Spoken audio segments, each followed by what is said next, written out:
Hi. Hey, hey, and happy January to you, and happy winter. Is there anything happy about the chilly weather that's going on all across the world? If you get a glimpse of Nicole and I, we even have Uggs on here in Florida. Don't get mad at us. It's chilly to us. Yeah. We'll never talk about how it may even hit 70. Yeah. So chilly. It's so chilly. So chilly. It started that way. Anyway, sorry for that, but we are so very happy that A, you're joined us, and B, that way back when we were thinking about what would be the perfect meal to cook for tonight's Facebook Live, we thought about chili, and oh my, couldn't be better. Even if you weren't able to get out to the store, hopefully you had some of the ingredients, some of the basic ones, or things that come from your pantry, from a can. So even if you don't have ground turkey, you can make this into a meatless Tuesday kind of a meal, and it can all come together for you. We're even putting it on a spaghetti squash, so really fun things. But speaking of spaghetti squash, we've got a few little things we want to cover with you about technology and what a stress-free cooking zone is. But first, so that I don't get stressed, I need to get the spaghetti squash in the oven. So hopefully you heard Jenna's little message that you want to make sure your oven is preheating, or maybe preheated to 375 degrees. And if you are indeed using spaghetti squash, again, what's traditional in this kind of chili, which could be considered a Cincinnati type chili, is you serve it over spaghetti. So we thought we would do something a little bit unique and bring the beautiful color and all of the vibrant nutrition that's in a spaghetti squash and serve it over that instead. But you do need to roast it. And so that's what we're going to do first. If your spaghetti squash was a little bit hard, you'll see in the instructions that I suggested you might want to poke it. And when I say poke it, I mean poke it. And get it into the microwave for about 5 minutes. It'll help you to cut it a little bit better. I did that, but I really didn't need to because we have a most amazing Cutco large French knife. And it is absolutely going to cut through this like the proverbial butter.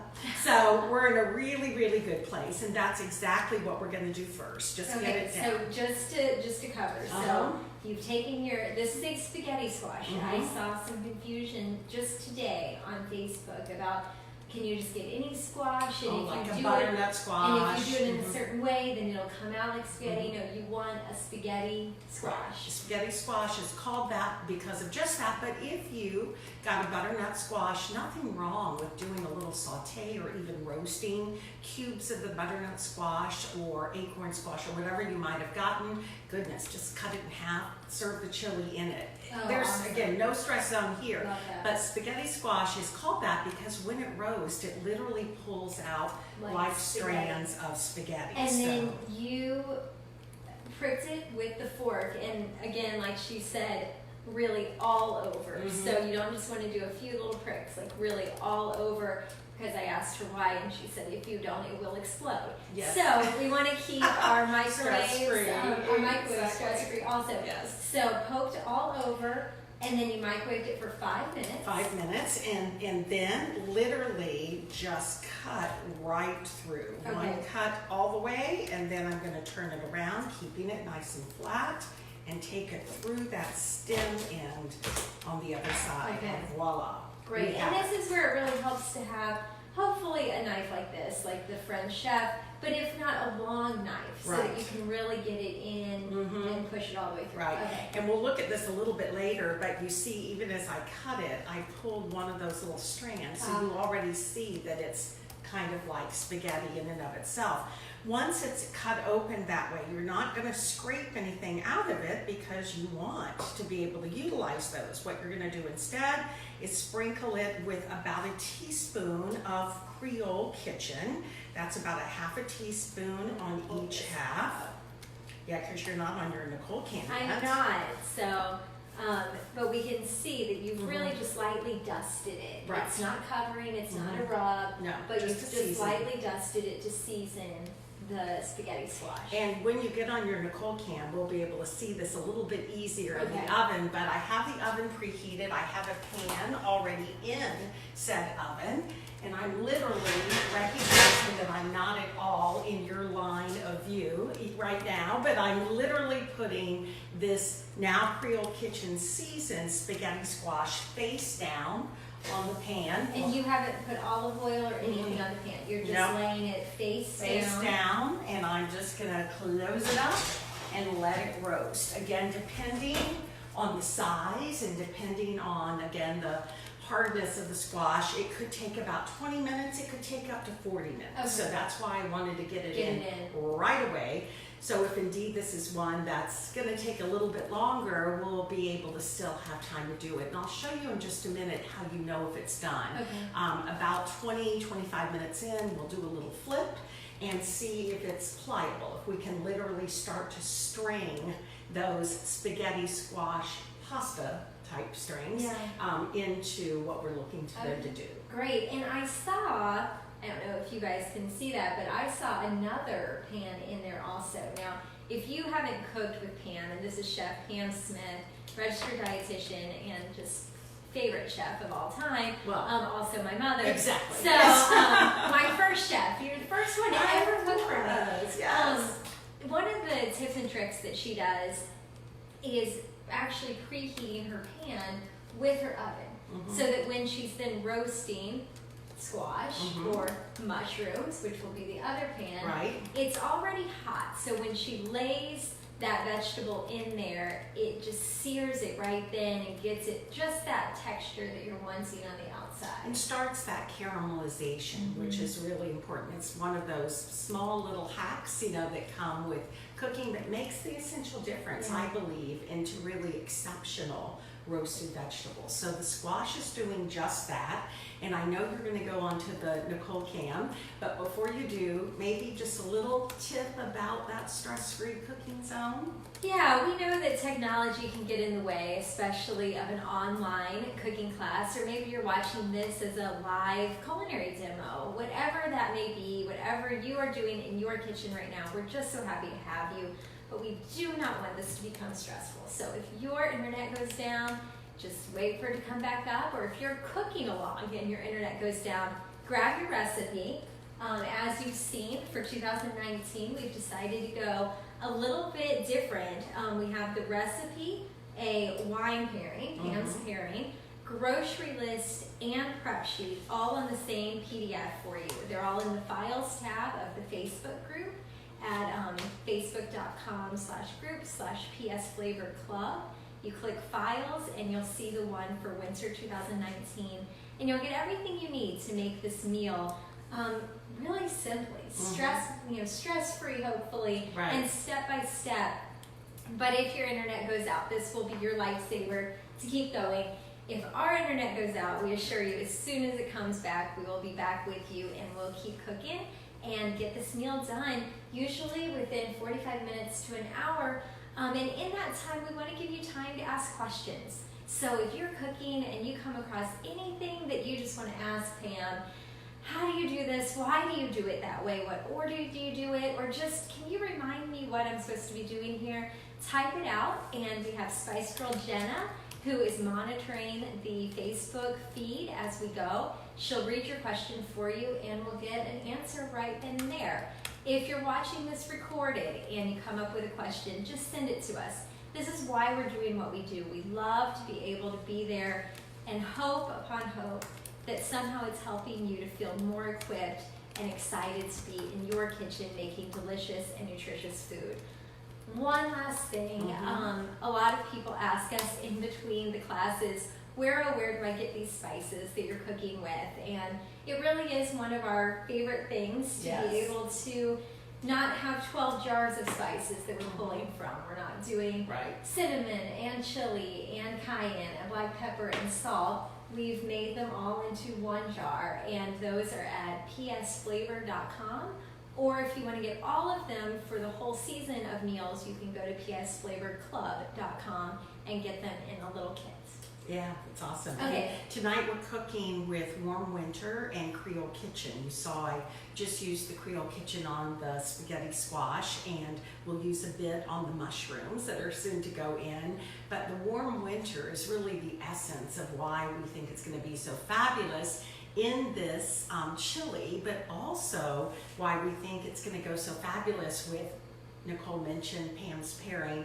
Well, tonight we took a little step beyond even the pairing that you'll find in the information. I suggested you might want to do a malbec or a zinfandel because it just goes so great with the flavors of chili and really stands up to that intensity. But also suggested, since this is a turkey chili, that you could go with a off-dry kind of a Riesling or pink bubbles. Who doesn't love pink bubbles? Well, we decided to take it a little extra step and go with pink bubbles with a difference, and that's Rosa Regali. Rosa Regali is what we're sipping on. It is my favorite bubbly to pair with chocolate. It has beautiful berry notes and it pairs beautifully with chocolate, and one of the essential ingredients of Warm Winter is cocoa. So it just seemed like a really interesting, perfect pairing.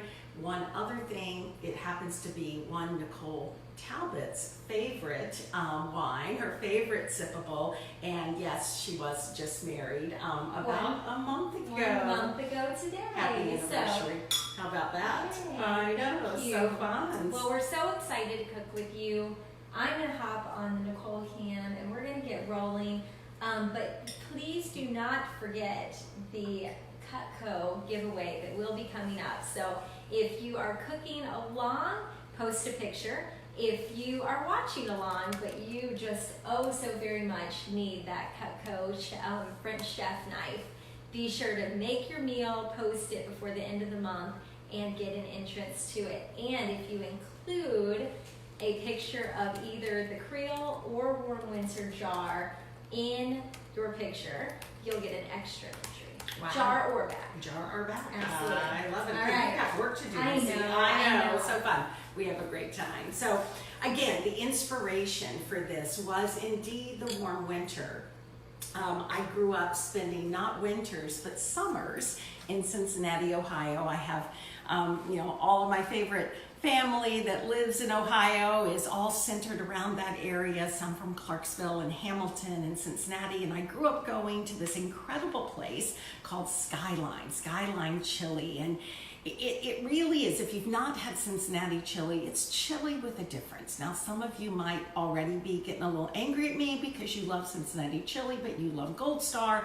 I get it. I understand that. It's just that competition. It's the Super Bowl of chilies in Cincinnati, but the reality is whatever of those Cincinnati chili brands you love, the essence, what makes it so delicious is that it has these beautiful flavor notes of chocolate, again, cocoa, and beautiful flavor notes of cinnamon. Well, Warm Winter is really built on exactly those flavors. We've added to it, in addition, chili, of course, some smoky paprika, so you get all that smoky note, a little bit of orange essence, just such great flavors. So it seemed to me an aha of why not make a Cincinnati type chili, but a Warm Winter chili using our Warm Winter spice, and that's exactly what we're gonna do.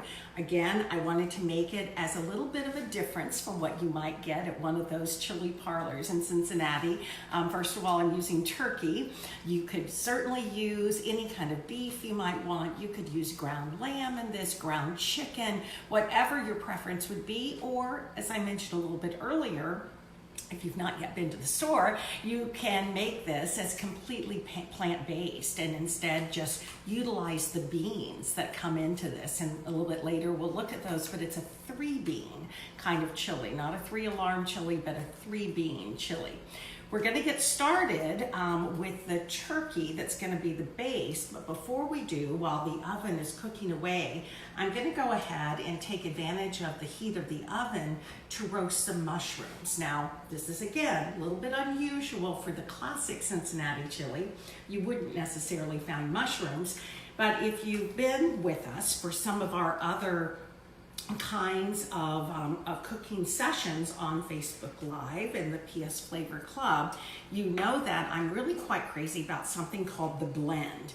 The blend is quite simply a blend of some kind of ground meat, be it ground grass-fed beef, be it ground turkey, ground chicken, ground lamb, all the things we've just said, even ground salmon or tuna, but it's blended with a blend, about 70% of the animal protein together with about 30% of the mushroom. Mushrooms that are roasted and then ground to the same grind size as the ground meat itself. I make wonderful burgers with it. The trend is to blend, do these incredible blended burgers, but then anything that calls for meats like this, a taco or chili or spaghetti bolognese, any kind of dish that I would use meatloaf, that I would use a ground beef, I do the same kind of blended presentation. Now, if you didn't take time to roast your mushrooms in advance or really don't want to take that step, easy to skip it. We're going to be sauteing onions and celery and garlic, so easy to just saute the mushrooms right into that. I usually roast them first because it pulls a little bit of the moisture out and intensifies the umami. The umami is that unctuousness that mushrooms give. It's a craveability that's just hard to replace. We already have our spaghetti squash in, and since Nicole was not yet on the Nicole cam, I'll let you see what that puppy's doing. It's just sitting there beautifully roasting away in the hot oven, again face side or cut sides down. In a little bit we'll flip it over and see just how it's doing.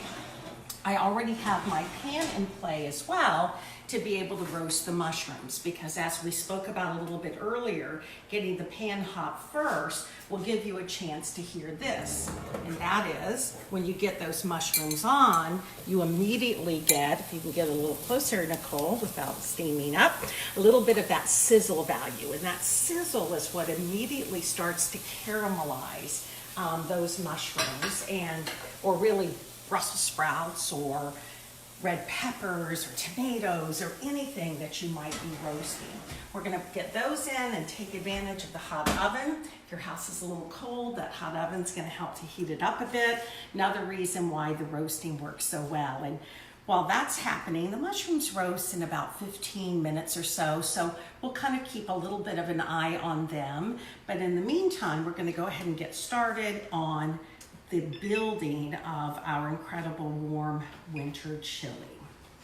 So I have a nice big pot, always good. I really consider doubling this because this is just such a perfect dish to make double of and then freeze into smaller packages, either freeze or Ziploc bags that might be quart size or even gallon size could do, or some kind of glass container, perfect to be able to freeze and then pull out. Many people go ahead and cryovac them or seal them into plastic bags in more individual servings, because then it works perfect to pull out, take with you to school or to work, and by the time you get there it's thawed and ready to microwave, but in the short run it works as a perfect little ice pack. So all I'm doing is starting to heat the pan. I'm going to add just a touch of olive oil.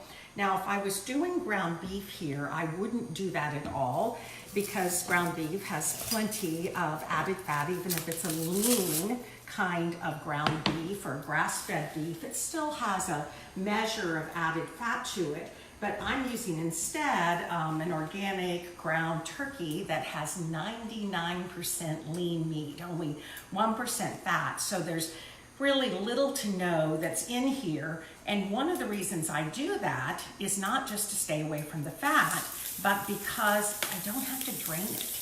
By being able to saute this very lean meat, I'm going to be able to take advantage of all of that flavor that's going to be developed in the pan, but I'm not having to take that added step to actually drain it.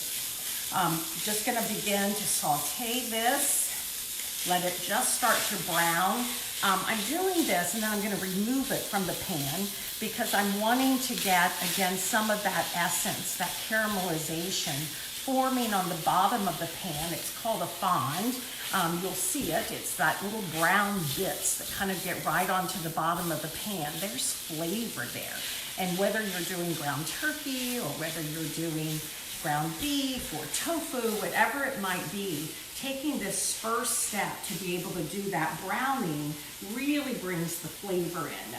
Back in the day, if you were doing turkey bacon for a dish, oftentimes you'll do a similar thing. You'll go ahead and brown the chopped bacon or the sausage in the pan, remove it, but what you're left with is just all of that flavor, and that even works for something such as this.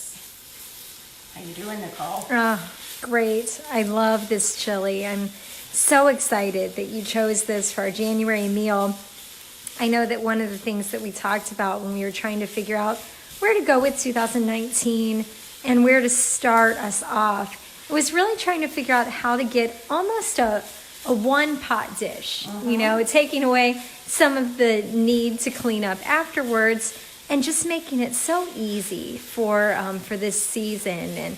And this is one of those meals that I love to make because you really can do that. You know, you've got your roasting, your roasting pan, but outside of that, we've really got a one-pot wonder going. Yeah, and it's one of those that you just build the flavors as you go. So it's a relatively quick meal. It would be perfect to do on a Sunday afternoon. It'd be perfect to do, as I said before, and even have already ready, either to pop in the freezer or just to let it wait for you till the next day or the next. Chili like spaghetti sauce is one of those incredible dishes that only gets better. As it sits and all those flavors kind of marry together, it just develops even a little more tastiness, if that's even possible to do.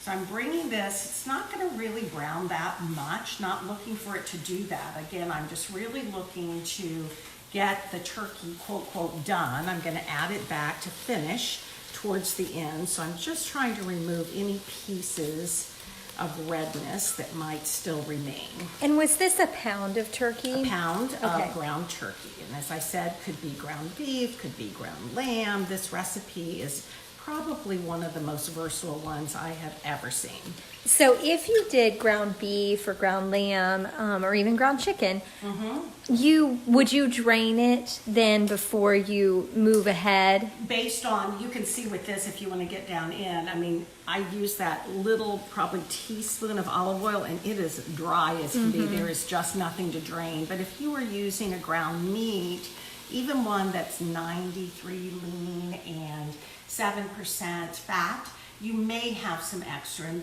with that, yes, I just put it into a colander, drain it a little bit, but just don't need to do it with this. Love that. Now, at this point, I just love to add just a little touch. We call for a tablespoon of the warm winter. I'm going to put just about a teaspoon of that into this dish and just let it right at this last stage sear a little bit of that flavor right into the turkey. And then at that point, I'm going to remove it from the pan, leaving all of that flavor behind. Now, one of the things I love about the warm winter, besides the flavor, is the smells. The aromas. Oh, and so goodness. Having the cocoa, the orange, the cinnamon, the chili, it just always makes me feel and smell winter. So really I love that. I love that you're already adding it in, so we can get it throughout. Yeah, it was that immediate burst, right, of aromatics that just kind of filled the room. You're right. It almost all of a sudden smelled like winter, as if feeling like winter isn't enough for a lot of people. So once again, enough is enough. So all of those, or most of those bits, coming right out. I'll set that aside because we'll add that back to the pot in just a moment. I'm going to add just a little more olive oil because there's nothing that remains in the pan. And then I'm going to be adding my veggies. I'm going to add onion, and I'm going to talk in just a moment about how I cut this onion. But I'm using a full onion, putting about 3/4 of it into the pan, where I'll begin to saute that together with the celery, about 1/4 cup of celery. We'll be adding garlic as well, but we'll add that a little towards the end. As you know, garlic tends to cook very quickly and quite easy to burn and become quite bitter. So what we're going to do instead is just let this begin to sweat more than saute. I'm going to turn the stove down to about medium to medium high because I'm just wanting to sweat the flavor of this onion and celery mixture right out of it. And then, as I said, in just a little while, we'll add the garlic to it as well. Meanwhile, I'm going to move right over and take a look at the mushrooms and see how they're doing. We're not yet very ready for the spaghetti squash, but the mushrooms, oh my gosh, speaking of aromatics. I know. Now, all that you have on those is Creole Kitchen and a little olive oil? Yep, teaspoon of olive oil, Creole Kitchen. Now, again, they're heavenly. Right now, you could pop those in and put them into a risotto, put them into a sauce. You could top them on top of a piece of meat. But for this application, I'm wanting to get a little more of the moisture out because by cooking the moisture out, I'm allowing the mushrooms to be almost a sponge that will be able to add just even more intensity of their flavor into the chili. So let's step back. Janet, do we have a question? Yeah, we are wondering about your choice of roasting the spaghetti squash. In the past, some people have included a small amount of water in the bottom of the pan to essentially steam it. Is there a reason you chose to roast it instead? You know, that is so interesting. I have seen recipes that call for steaming it, and it will hasten the cooking just a little bit because with steaming it, you get, again, that double action. I like the dry roasting a little bit more because it tends to give a little more of a caramelized flavor. So if you're looking for quick cooking, first of all, do that little microwave trick that we talked about right at the beginning because that kind of starts the steaming. That's what the microwave does, and get it in. Or, as you'll see recipes call for, put that little bit of water in the bottom of the pan to again enable that steaming. And if you do that, you want to also cover it with a little bit of aluminum foil or something to be able to hold that steam in play. I always go for high heat dry roasting because I just really love the flavor development that it brings. And it doesn't take that long to roast anyway, so kind of works out well. That's doing beautifully. I know that many of you have joined us for many of our classes, so it seems almost somewhat elementary to talk about how to slice an onion, or in this case, how to do a small dice of an onion. But I wanted to show this to you today because I have this really beautiful knife, and normally you would be a little bit maybe frightened about using a big knife with a small onion, but it's all about the control. And I was dicing that onion earlier, and I just thought, wow, I just have to show the power of having a really beautiful knife. All that I've done is I've cut the onion in half, but I've left the root end in place. That root end is what's going to hold this onion together. And I'm using the knife just to cut through, as I said, like butter, right through the onion itself. And I'm using the lines of the onion to be the guide for me. And depending on how big or small you want that dice to be will make the difference. And you see that it's really nicely held together. Then with my hand flat, I'm going to cut right through the center of that, but not all the way through yet the root end. And then it's a simple matter of just literally letting the knife be your beautiful cutting instrument, that now we have beautiful, beautiful dices of onions. The same principle applies to scallions, or to shallots, even to garlic. I did the little bit of garlic chop with this as well, but you see how beautiful that is and how easy it is to do. The sharper your knife, the better it will work for you. So oftentimes people make the mistake of being fearful of a sharp knife, but yet having a sharp knife enables the knife to do the work. Most accidents happen when a knife is not sharp, it's dull, and it slips, and with that, you just don't get to do. And I always say, although it sends shivers through people, that even if you end up cutting yourself with a sharp knife, it doesn't hurt as bad. So there you go. Not a good thought. So we'll use this for a little bit later. We'll use that as a garnish. And we'll also talk a little bit about the garlic that's going to go into this dish as well. The garlic, again, I did in a very similar way, not quite chopping it in the same way, but using the knife nonetheless, even this big knife, to just do a few little slices, and then with my fingers nice and flat, literally just cut through that, and then let your knife be just a little chopper. You're doing just a gentle rocking motion to take care of the final mince of that garlic, and just really works out absolutely beautifully.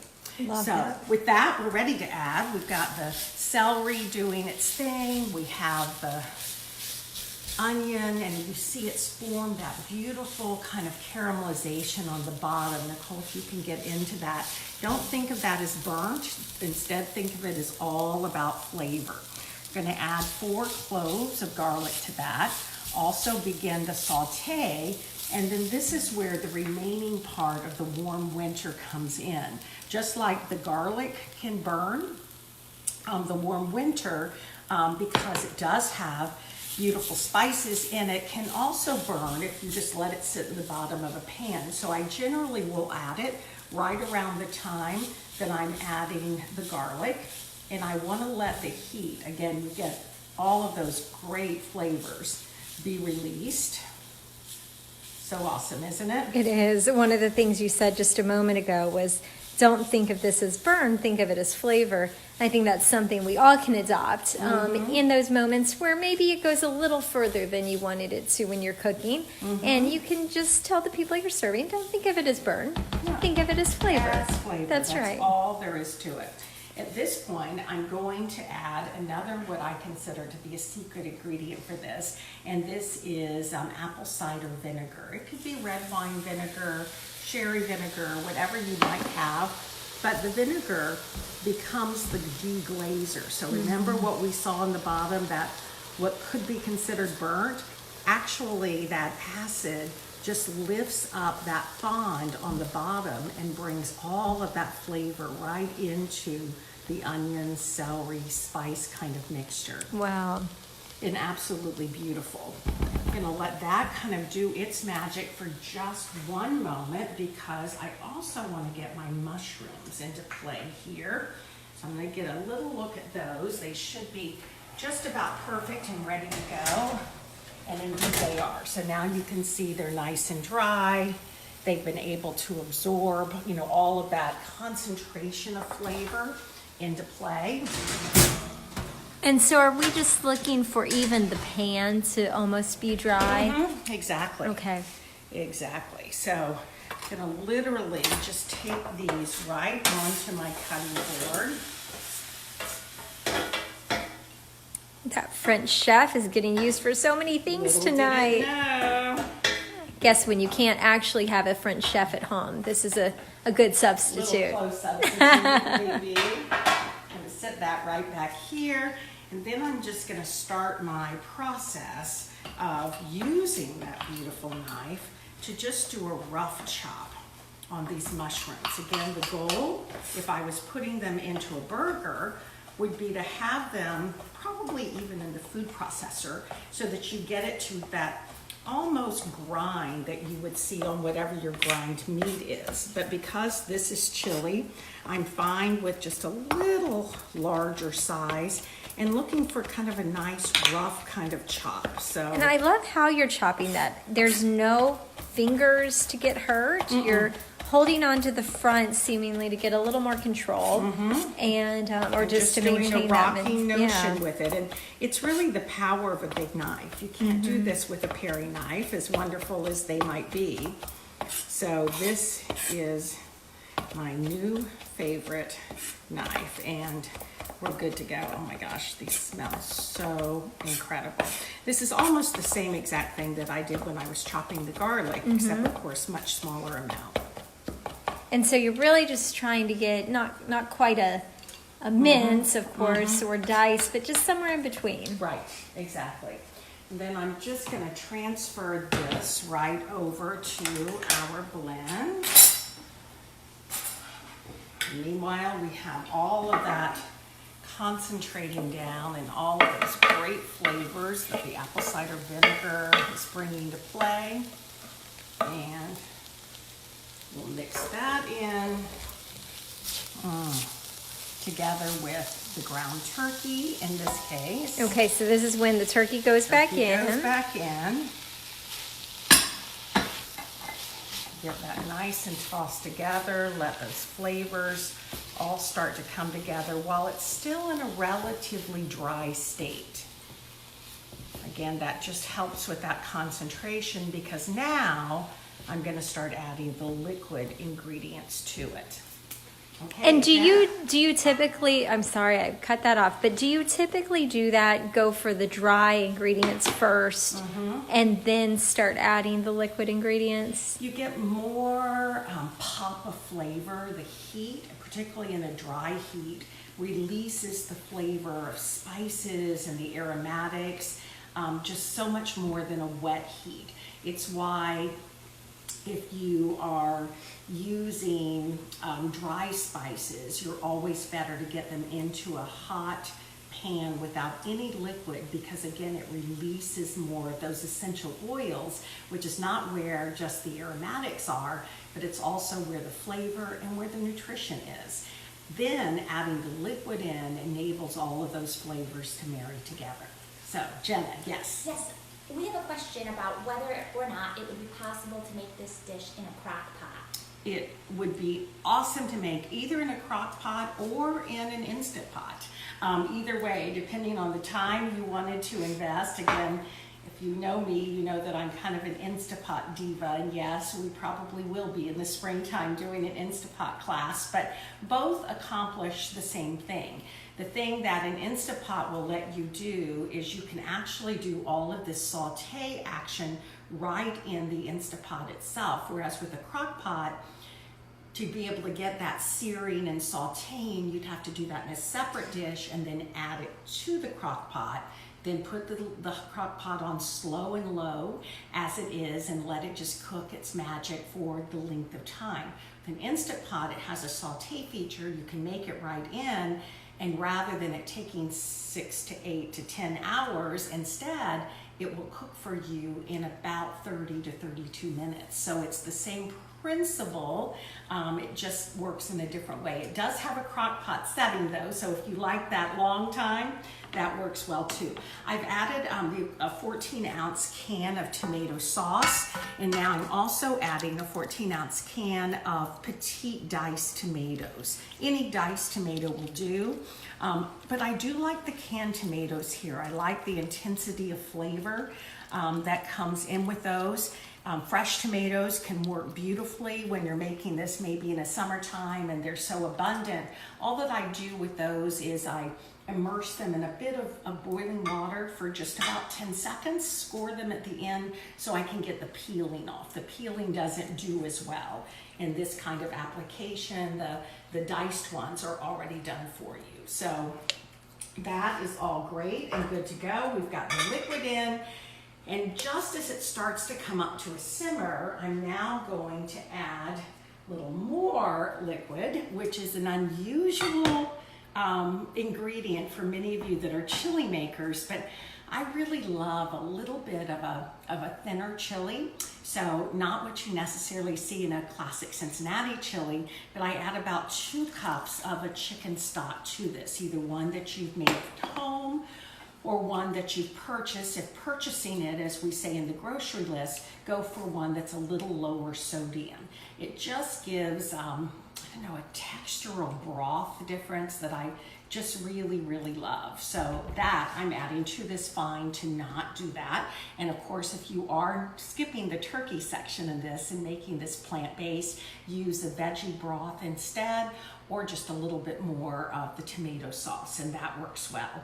As I said, this is a 3-bean chili, so I have a combination of both black beans, red kidney beans and white cannellini beans. Love the color that it gives. I love the nutrients that it gives. And as you can see with all of those beans, this is a complete standalone meal. Even if you didn't add the turkey or some other kind of animal protein, with you having the mushrooms and the beans, it's just glorious. Now, if you were doing this as just plant-based, would you add more beans? Or would you keep it at the same that's in the recipe?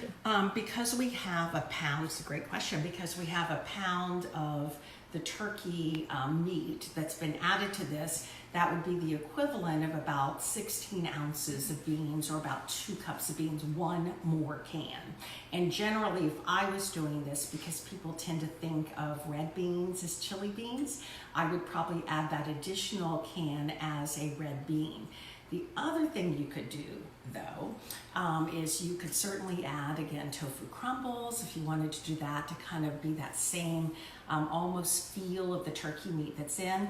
Or one of my favorites is I add hominy to it. So instead of an extra can of beans, I would add the hominy, which is a grain that helps to give even a little more balance to the quality of protein that's in the dish. Great. Yes, Jenna. Is it possible to add any of your favorite kind of beans, or are there certain kinds of beans that just would not work well in this chili? You know, all beans work beautifully. It just changes a little bit of its definition of chili, right? At that point, it just becomes this incredible stew.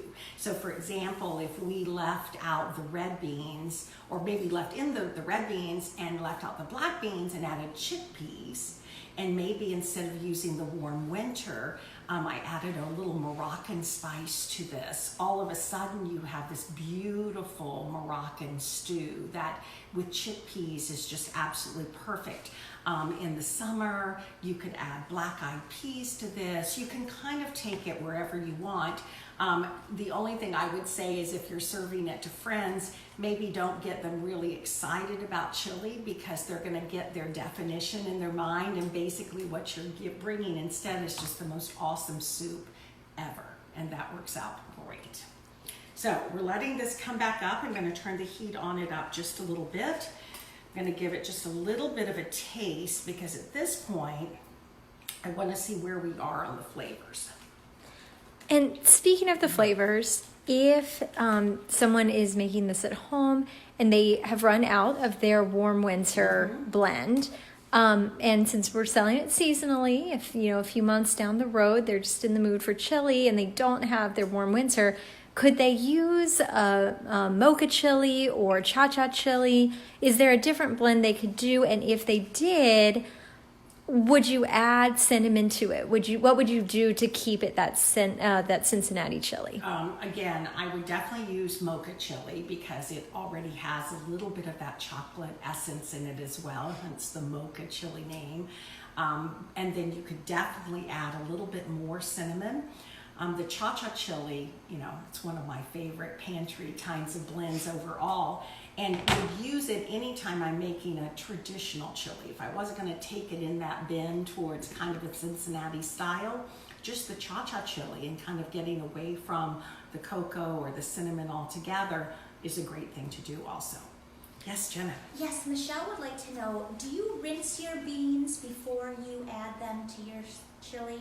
That's an excellent question, Michelle, and actually I do exactly that. I drain them first in a colander. You notice they were pretty dry, and all that I do is I put the can of beans in the colander, I fill that can up with water, and then I pour that can over top of it. What it's doing is it's letting me get all those little essence and bits of the beans that are still in the bottom out, and then pour that to use that water to do just a light rinse. I don't run them under running water.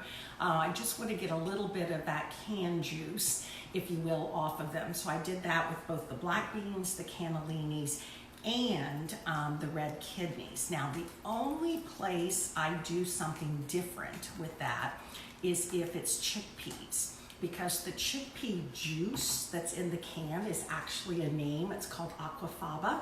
Some of you have heard of it, but It is incredible property. You can actually whip it. Top chefs all over the world are using it as a plant-based vegan whipped topping. They're using it in place of egg whites. I use it if I'm making a plant-based meatball using the aquafaba, which is that chickpea juice that's in the can. So whenever I'm draining chickpeas, I drain them into a colander, but into a container underneath it so I can keep that juice. It's really quite powerful and loaded with nutrients. It's really quite amazing. Even though there's a little salt in the can, there's some real power that goes in with that. Bringing this right back to a boil, I tasted it as you saw, and the only thing that it wanted me to do was add just a little touch more of the warm winter. So is that what it spoke to you? it spoke to me. It spoke to you. It was I just knew delicious, it. but it did speak to me. So How I'm much gonna more are you add- adding? I'm going to add another teaspoon. Okay. So again, I used that 1 teaspoon, as you saw before, in with the turkey, and now I just feel like I need to add that 1 teaspoon back to the whole of it. And that's exactly what you want to do with spices. Every single dish you make has its own personality. The onions might be a little more acidic one time. The celery might have a little touch of bitterness to it. The garlic might be a little more pungent and have a little more heat to it. So even though recipes are written to be perfection, because we're using product that God is growing and that we're getting from the soil with all uniqueness, you always want to taste your spoon. So you'll see in any kitchen that I'm working in, whether it's a professional kitchen or our own here, tasting spoons are absolutely key because it gives you that opportunity to be tasting as you go. I'm oftentimes asked if I ever add salt to dishes since we're doing our beautiful spice bins with PS flavor. And sometimes I do. Sometimes I really don't want to add any more flavor, but I feel like for whatever reason, it just needs that little touch of a salt. I use a kosher salt. I use a diamond crystal kosher salt. And sometimes just that little 1/8 teaspoon is all that it takes to take it from absolutely over the top delicious to memorable. And that's what we're always looking to do. Love So that. we've got that cooking away, and I'm very happy with it. I think you will be as well. And so you've brought it to a boil while you then move on to the squash. Is that what I see you doing? That is exactly right.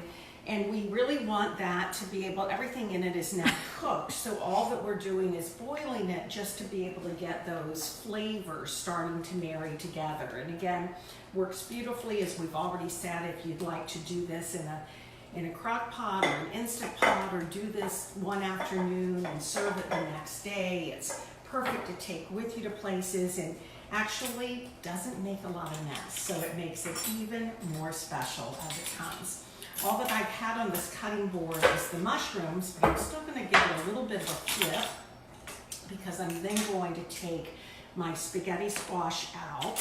And now that that has come to a boil, I'm also going to add a little cilantro to this dish. I don't want the cilantro to cook for a long time. I don't want it to come to a strong, again, rolling boil where a lot of the flavors come out because it's a fresh herb. But I do want to add just a little bit of that. I'm going to do a little rough chop with this. We also have our trusty super shears that come to us from Cutco, and they also work out wonderfully to just be able to snip. But I wanted to show you yet again, I'm using exactly the same kind of rocking motion with this beautiful French knife.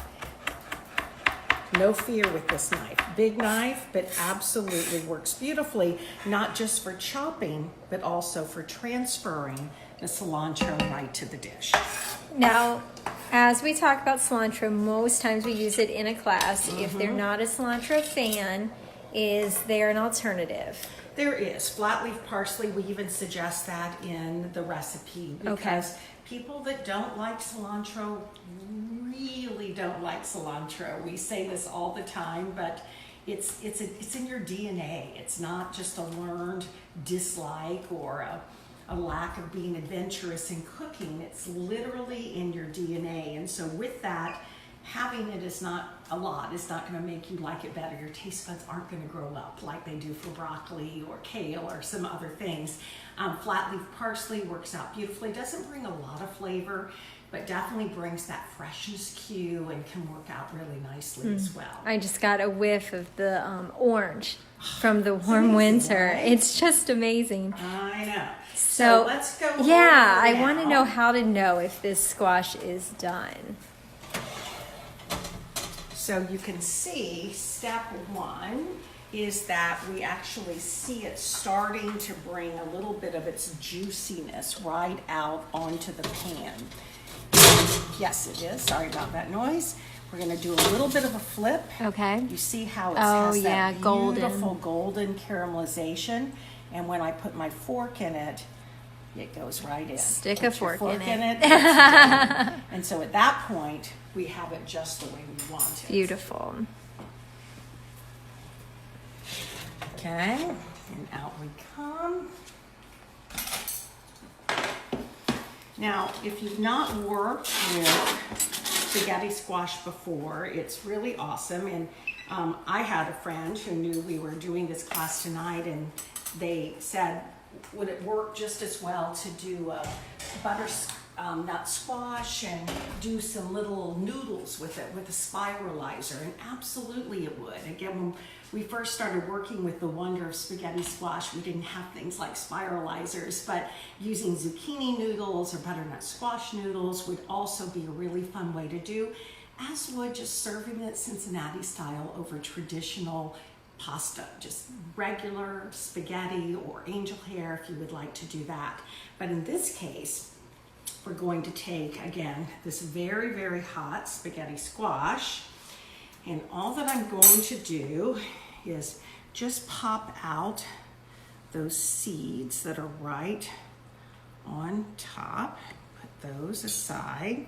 And yes, you can, just like pumpkin seeds, you can dry those out, roast them, and add them to things like trail mix or use them as toppers for salads.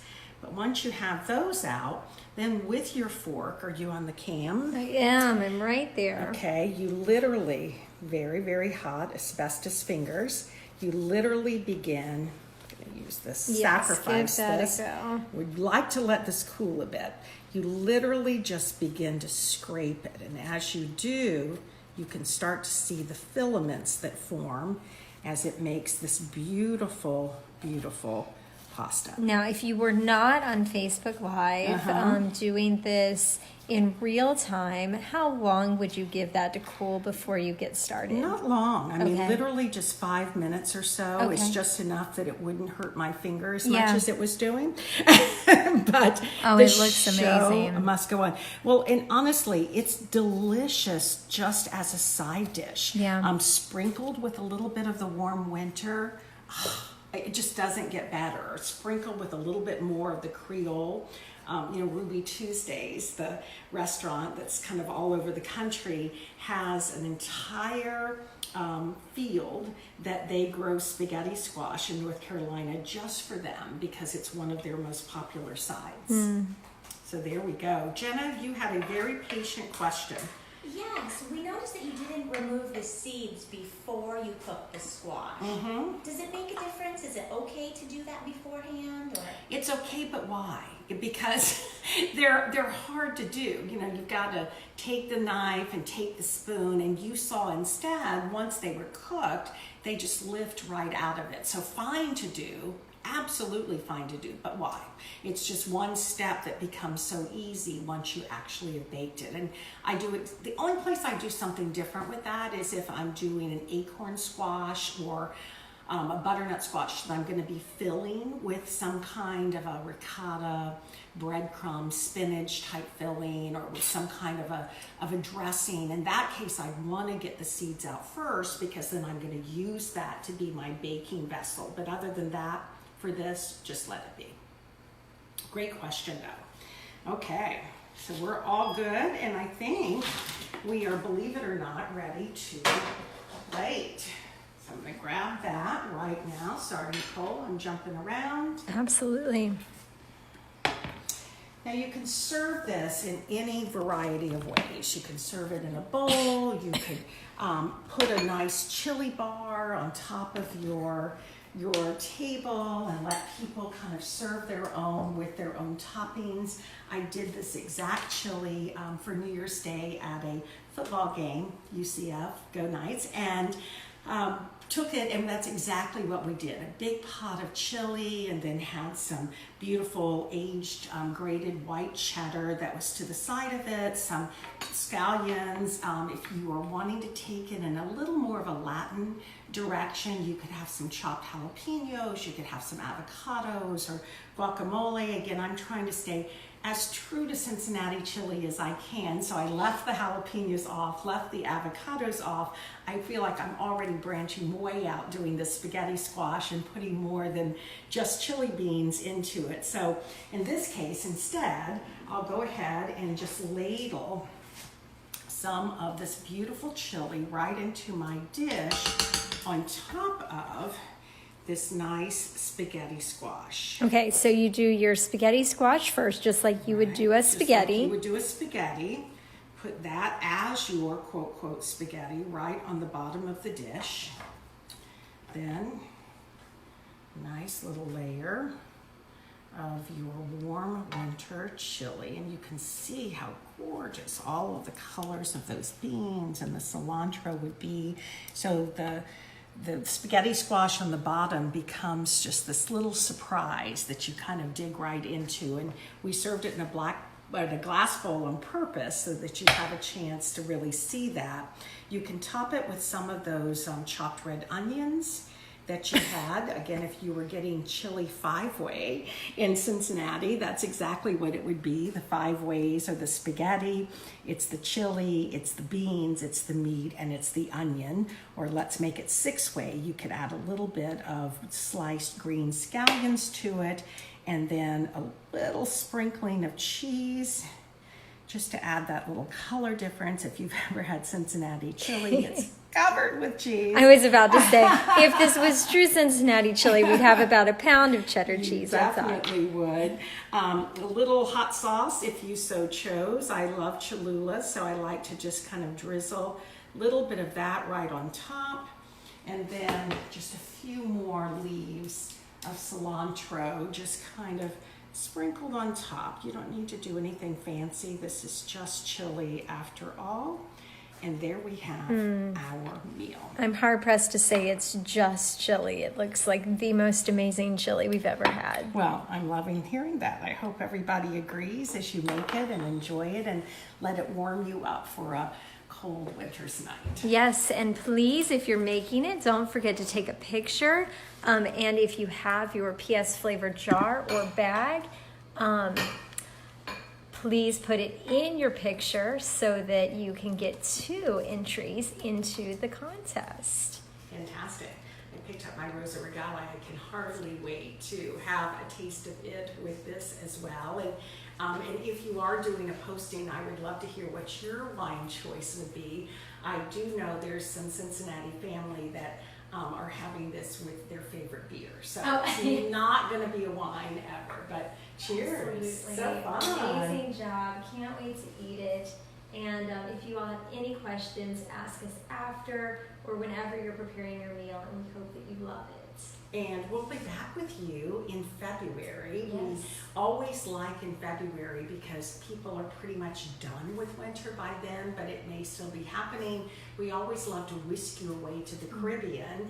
So we're going to be doing a beautiful Caribbean shrimp pasta with goat cheese and basil Some and little asparagus in it, and of course using our Caribbean kitchen, which is kind of a bronzing seasoning. Yeah. And it's kind of going with this notion of the one pot meal, because it actually is just exactly that. It's a pasta dish that you build all together in one meal, and that shrimp is just fantastic. It is. And then in March we're going to do a single sheet pan meal.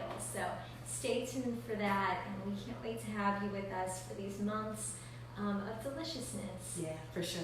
Again, cheers. Bon Thanks so much. appetit. Thanks, Jenna, and bon appetit.